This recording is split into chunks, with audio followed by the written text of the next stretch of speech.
de Luxe Paris, l'émission qui donne le meilleur de la capitale. Karine Vergnol sur BFM Business.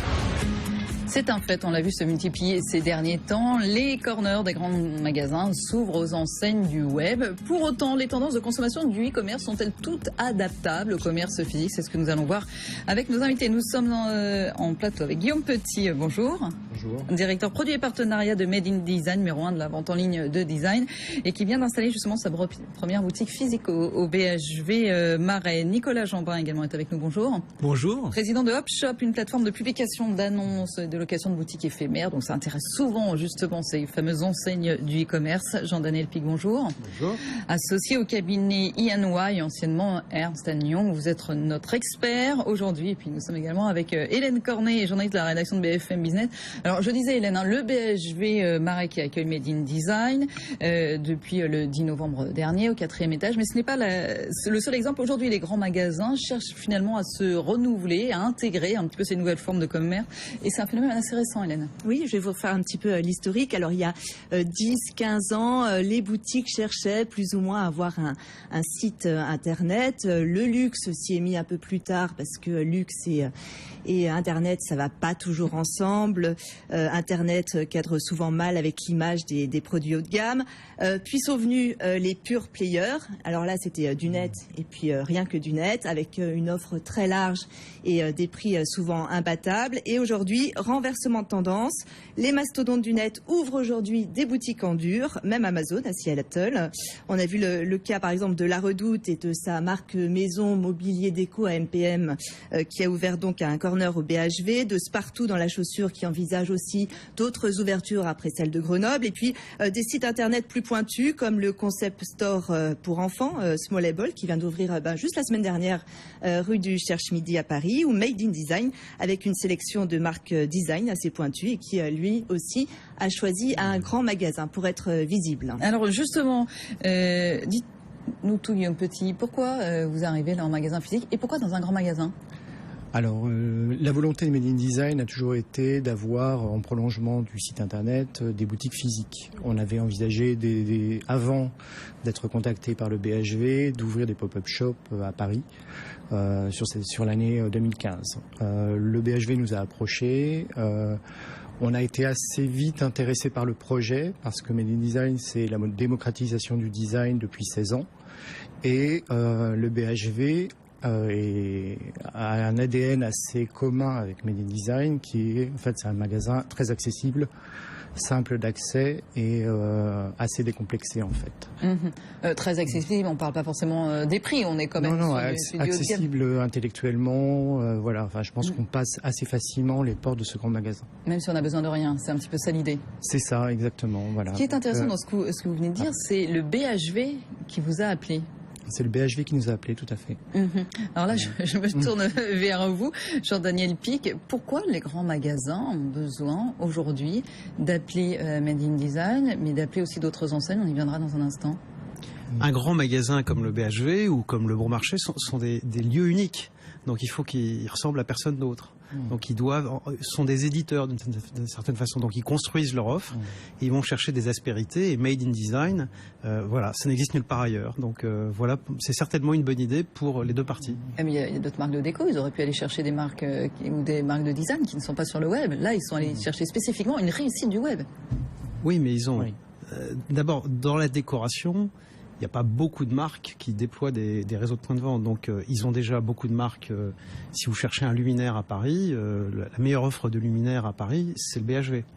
Et à côté de ça, la difficulté des grands magasins, c'est que si leur seule mission, c'est de présenter les marques qui, par ailleurs, ont d'autres, eux-mêmes des magasins, à la fin, ça devient des galeries marchandes. Donc, ils sont dans le métier aussi d'être éditeur d'une offre et de présenter une offre qui a ses spécificités. Et vous en faites partie. Hélène ? Effectivement, et dans le cadre du BHV, ça répond vraiment à sa stratégie de repositionnement. Vous savez que le BHV, depuis 3 ans, est en rénovation. Et là, voilà, en fait, le BHV ne veut plus être le bazar de l'hôtel de ville, il veut devenir un grand magasin lifestyle, comme on dit, un peu comme les autres. Et donc, ils sont à la recherche de leaders du net assez pointus qui rentrent dans ce cadre-là. C'est bien ce qu'on vous a dit, j'imagine, quand on est venu vous chercher, Guillaume Petit. Oui, tout à fait. Et inviter Made in Design, c'est inviter par la même 350 marques, puisque nous, on regroupe aujourd'hui 350 marques. On a une offre de 35 000 produits disponibles sur le site. Donc finalement, l'accès aux produits se fait encore plus facilement parce qu'on a un site internet. Ça, c'est intéressant, et c'est ce que vous disiez aussi, c'est toucher en même temps plusieurs marques. Avant, on allait chercher une marque, et quand on s'adresse à quelqu'un comme vous, on va toucher à 350 marques, vous venez de le dire. C'est un petit peu ce qui se passe aussi avec Instant Luxe, aussi un autre acteur du web qui a été accueilli au BHV Marais. Alors là, on est sur du luxe de seconde main, c'est encore une autre approche du commerce, mais ça permet aussi, avec cette économie circulaire, de se réapproprier ou de s'approprier certains consommateurs. Cécile Tordeau est allée faire un petit reportage pour nous présenter justement un petit peu ce qu'est cette offre Instant Luxe. C'est une adresse confidentielle à 2 pas de la place Vendôme. Instant Luxe a transformé un appartement en showroom pour y recevoir ses clientes. Donc, c'est un sac Birkin dont vous voulez vous séparer? En fait, je l'ai acheté il y a 4 ans maintenant et je voulais m'acheter un nouveau sac de la nouvelle collection. Bien sûr, je comprends. Je vais revendre celui-ci. Il est impeccable. On peut le mettre aux alentours de 8 000 – 9 000 euros. Soit un gain de 2 000 euros pour cette cliente qui n'a jamais déballé son sac Hermès et n'a fait que spéculer sur sa valeur. L'experte Dominique Chombert a développé pour la plateforme un véritable Argus du sac à main. À partir du moment où vous achetez un sac, que vous le gardez dans un très bon état, vous pouvez effectivement faire un gain de 10, 15, 20, 30% selon le sac que vous avez choisi. A contrario, on trouve aussi sur la plateforme des produits qui ont subi une décote dès 80 euros. Ça donne la possibilité à des personnes qui n'ont peut-être pas plusieurs milliers d'euros pour pousser la porte d'un magasin, de pouvoir s'offrir quelque chose en seconde main, en très bon état. Et qu'est-ce qui se passe? La personne simplement qui a vendu son sac, elle se refait une cagnotte. Elle retourne effectivement à la maison mère et elle s'achète autre chose. Yann Le Floch, le fondateur de la plateforme, juge même que son marché est bénéfique aux grandes maisons du luxe. On ne marche pas sur les plates-bandes des marques. Aujourd'hui, on est complémentaire, comme peut l'être en fait le marché de l'automobile. Les consommateurs achètent une voiture neuve, mais généralement avant revendent en fait leur précédente voiture. Le marché de la maroquinerie de luxe de seconde main pèse aujourd'hui 16 milliards d'euros, mais pourrait atteindre 500 milliards, notamment grâce à la progression des ventes en ligne. Et donc Instant Luxe a désormais un corner au BHV Marais. Jean-Daniel Pic, là aussi, l'idée c'est de faire passer, de rattraper une certaine forme de consommation. Ah mais c'est une idée formidable parce que le segment qui marche le mieux en ce moment en France, c'est le segment du luxe accessible. Donc là, vous prenez les marques de luxe qui font rêver beaucoup de monde et vous les rendez accessibles. En plus de ça, un sac, quand c'est un peu patiné, ça a quand même beaucoup plus de cachet. On imagine bien. Alors, depuis, a suivi aussi un partenariat avec les Galeries Lafayette. On voit bien l'intérêt de s'installer dans un grand magasin. Est-ce que... Tiens, d'ailleurs, avant de passer à Hopshop, est-ce que ça coûte moins cher, justement, d'avoir son corner dans un grand magasin qu'une boutique éphémère ou pas? Non, enfin c'est le même investissement, c'est de toute façon le même investissement. Enfin il y a un investissement de personnel aussi. Enfin on a des gens qui sont formés à la vente et au design. On opère le site physique comme un site qui nous appartient. En fait c'est vraiment un magasin Made in Design en soi. Donc non, il n'y a pas beaucoup d'avantages de ce côté-là. De ce côté-là, non. Parce qu'on l'a vu en tout cas, Nicolas Jambin depuis quelques temps, c'est pop-up store. Ces boutiques éphémères, appelons-les comme vous voulez, gros succès. C'est une manière de tester le marché aussi.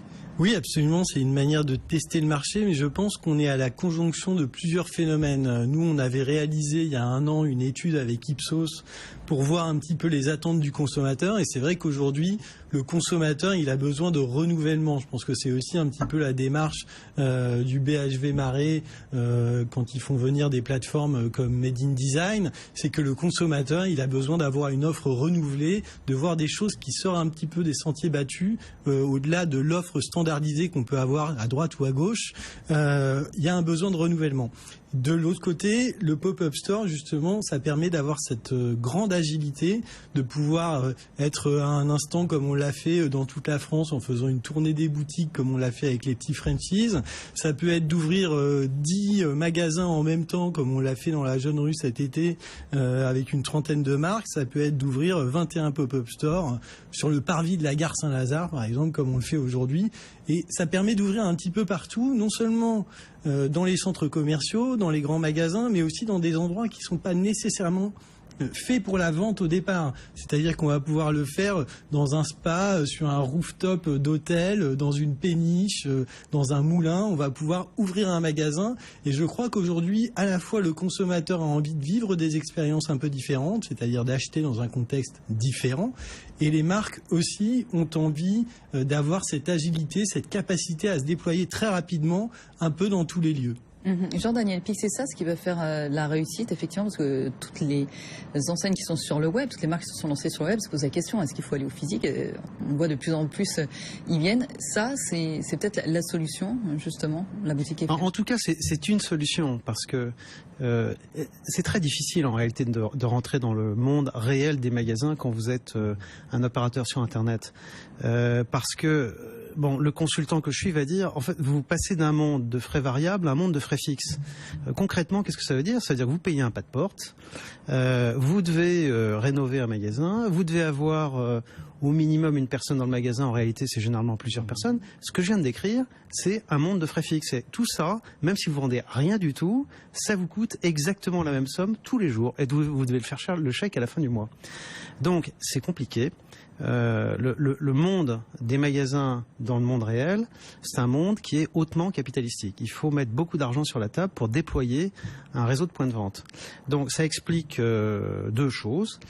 La première, c'est qu'en réalité, ce mouvement est encore, je dirais, dans le labo de R&D. Il y a des gens qui font des tentatives, mais je pense que vous avez évoqué tout à l'heure, Hélène, la seule tentative qui, à mon avis, est une tentative une initiative de long terme, c'est celle de Spartoo, qui ont ouvert en France déjà une dizaine de magasins en 8 mois. Et c'est très intéressant parce que lorsque vous discutez avec leurs dirigeants, c'est une initiative de long terme. Ils ne cherchent pas de rentabilité rapide. C'est un investissement qui doit se rentabiliser sur 5 ans. Et 5 ans, c'est un horizon de temps très très long dans le monde de l'Internet. Donc quand vous êtes un opérateur Internet et que vous vous demandez où est-ce que je mets mes 10 prochains millions, et bien, généralement la réponse c'est je vais ouvrir un nouveau pays plutôt que je vais ouvrir quelques magasins, parce que pour 10 millions aujourd'hui, ma pauvre dame, vous n'avez plus grand-chose. Et c'est d'autant plus intéressant que le concurrent direct Sarenza, quand on lui pose la question, il dit mais il est hors de question. Moi, je ne comprends pas ce choix-là. Donc effectivement, à observer, c'est d'autant plus intéressant pour vous. Le dirigeant de Sarenza était suffisamment malin pour comprendre ce choix-là. Il le comprend très bien, mais c'est pas le même choix. C'est-à-dire, ce que recherche Sarenza, c'est ils cherchent à montrer qu'ils peuvent dominer un certain nombre de pays en Europe assez rapidement, avec un objectif de rentabilité à relativement court terme. Ce que recherche Spartoo, qui est déjà passé par cette phase-là, et qui a ouvert au moins 4 pays en Europe dans lesquels ils comptent de façon significative. Compter, c'est faire entre 5 et 10 millions d'euros de chiffre d'affaires. Ils sont déjà à une autre phase. Et ils cherchent une phase de pérennité dans laquelle ils se disent, en France, à la fin des fins, dans un monde qui sera de plus en plus compétitif, si vraiment je veux exister de façon durable, alors je dois avoir un réseau de magasins. Hélène ? Oui, on a l'impression en tout cas que c'est complémentaire, que le point de vente physique a besoin d'Internet et inversement. Et que finalement, il n'y a plus de frontières, entre les deux, et que c'est complémentaire, et que le client a besoin de vivre une vraie expérience, qu'il a besoin de toucher, il a besoin de regarder, et ça, Internet, ça devient compliqué. Alors Guillaume Petit, justement, vous qui êtes dans tous ces questionnements-là. Oui, tout à fait. Enfin, bon, le client a besoin de toucher. Alors c'est vrai. C'est parfois vrai en fait sur des achats très engageants en fait. On voit que sur l'objet, le client en fait ne se pose pas les mêmes questions et achète assez facilement et assez spontanément sur le net. On a 16 ans d'existence, c'est cette année qu'on lance notre premier shop. Donc on voit qu'effectivement l'expérience du contact avec le produit n'est pas forcément primordiale. Pourquoi vous n'êtes pas, vous nous disiez tout à l'heure que vous n'êtes pas allé, vous avez réfléchi à la boutique éphémère, vous ne l'avez pas fait finalement, pourquoi ? Alors, en fait, c'est plutôt le choix inverse qui s'est imposé, c'est-à-dire qu'au BHV, vous avez 50 000 visiteurs par jour. Et seul, on n'aurait sans doute pas pu drainer autant de visiteurs. Qu'est-ce que vous répondez à ça, Nicolas Jeanbrun ? Parce que c'est ça la difficulté aussi. Quand on arrive et qu'on est une enseigne que connue du web, donc connue souvent parfois que de connaisseurs, justement, et mal connue du grand public, et qu'on ouvre un pas de porte. Ah oui, tout à fait. Mais le pop-up store, ça se déploie un peu partout. Nous, on travaille avec beaucoup d'enseignes. On travaille avec Unibail, donc au Polygone Riviera. On a ouvert une boutique avec eux.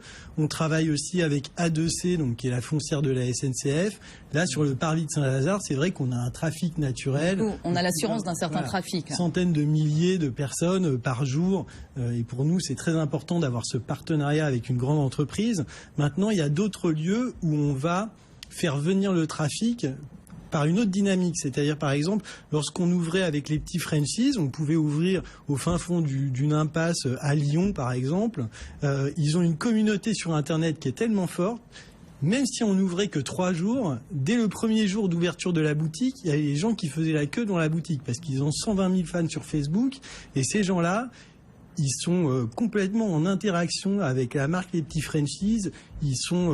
C'est une fanbase très active sur les réseaux sociaux. Et donc pour eux, le fait de pouvoir aller voir les produits en vrai, éventuellement rencontrer les designers, etc., c'était très important. Donc ils peuvent se mobiliser dans un lieu où il n'y a pas forcément de trafic naturel. Et du coup, on comprend ce que l'on disait aussi au début de la discussion, l'intérêt pour les grands magasins, finalement, de faire venir des marques comme les vôtres qui ont cette communauté-là et qui faire venir, j'imagine, une autre clientèle. Oui, tout à fait. Enfin, c'est des trendsetters. Enfin voilà, Made in Design, c'est aussi un trendsetter. Et donc ça draine aussi une clientèle. Enfin bon, on a 700 000 abonnés à nos newsletters, donc on a un fort pouvoir de communication. Made in Design, c'est aussi une marque en fait. Au-delà des marques qu'elle porte, c'est une marque en priorité. En fait, nos acheteurs en fait viennent d'abord pour Made in Design et ensuite découvrent des produits, donc des marques que l'on diffuse. Donc vraiment, Made in Design est un leader aujourd'hui, effectivement, sur le marché. Jean-Daniel Pic, ça peut matcher ces communautés de trendsetters et les gens qui vont dans les grands magasins? L'objectif des grands magasins. Ah oui, tout à fait. Le grand magasin, il est au cœur de la ville. C'est un bel endroit. Aller aux Galeries Lafayette, au Haussmann, c'est superbe. Le nouveau BHV, c'est absolument superbe. Le Bon Marché, c'est un très beau magasin aussi. Donc, ce sont des endroits dans lesquels c'est agréable d'aller. Et l'objectif des actionnaires de ces 3 points de vente, c'est de faire venir tout Paris chez eux. Alors tout Paris qui a un petit peu d'argent, mais justement, il faut il faut qu'ils conservent ou qu'ils redéveloppent de l'accessibilité. Et donc Made in Design, ça coche toutes les bonnes cases. Et pourquoi pas encore? Vous n'êtes pas en deal encore, finalement, Nicolas Jambin, avec les grands magasins, parce que après, il pourrait développer ça aussi avec vous, justement, les pop-up stores à l'intérieur des grands magasins. C'est ça la suite?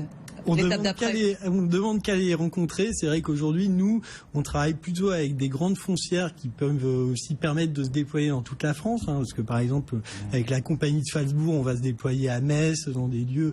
On n'est pas non plus que focalisé sur Paris. Mais c'est vrai que travailler avec un groupe comme les Galeries Lafayette ou le BHV ou le Printemps, pour nous, ça fait partie des options qu'on explore. Maintenant, aujourd'hui, on n'est même pas une dizaine de salariés. Ça fait pas 1 an qu'on existe, donc on ne peut pas non plus courir tous les lièvres en même temps, mais ça fait partie de nos projets très clairement. Hélène, on n'est qu'au balbutiement finalement de ces changements-là. Oui, moi je vois quand même un avantage certain pour le client, c'est que ça permet l'achat plaisir, l'achat immédiat, sans se poser le problème de la livraison, où est-ce que je vais retirer C'est ça, parce que comme par hasard, tout ça intervient au moment des fêtes quand même, Jean-Daniel Pic. Ce que vient de dire Hélène est très important et c'est une grande surprise. C'est-à-dire que je discutais avec le dirigeant d'une enseigne de lingerie qui me disait, lorsqu'on a donné la possibilité à la cliente soit de se faire livrer en magasin, soit de se faire livrer chez elle pour un achat qu'elle a fait dans le magasin, à 80%, elles se sont fait livrer dans le magasin. Parce qu'en fait, c'est plus pratique.